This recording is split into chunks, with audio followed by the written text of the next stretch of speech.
Because of Chandrababu Naidu. ఆ రోజు మన దగ్గర డబ్బులు లేవు, నాగార్జున యూనివర్సిటీ ఉంది, పెట్టుకోవచ్చుగా. ప్రజల డబ్బులు కదండి, ఎవడండి పక్కా బిల్డింగ్లు ఉన్నాయి, వాళ్ళు వేరే చోటకి వెళ్ళమని మొత్తం వాడుకోవచ్చుగా. చేయడు. నాకేంటి అంటాడు లోకేష్, నేను ఎందుకు చేయాలంటాడు. లోకేష్ వ్యవహార శైలి మీతో మాట్లాడినప్పుడు కానీ లేదా పార్టీ పరంగా కానీ మీకు ఎలా అనిపిస్తుంది?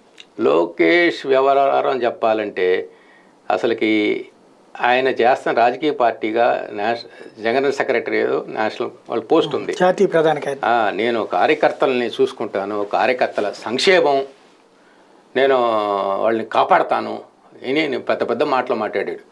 2014లో అయిపోయిందా? అయిపోయిన తర్వాత ఏం చూశారండి? తెలుగుదేశం పార్టీని నమ్ముకున్న కార్యకర్తలు ఎన్టీ రామారావు వచ్చినప్పుడు పల్లెటూరులో ఎకరం ఎకరం ఉన్నాళ్ళు. నేను ఇది రాష్ట్ర ప్రజలందరికీ తెలియాల్సిన విషయం. ఇది మీ ఊర్లో చూడండి, మా జిల్లాలో ఉంది, నేను చూపిస్తాను ఏ కుటుంబాలు దెబ్బతిన్నాయో.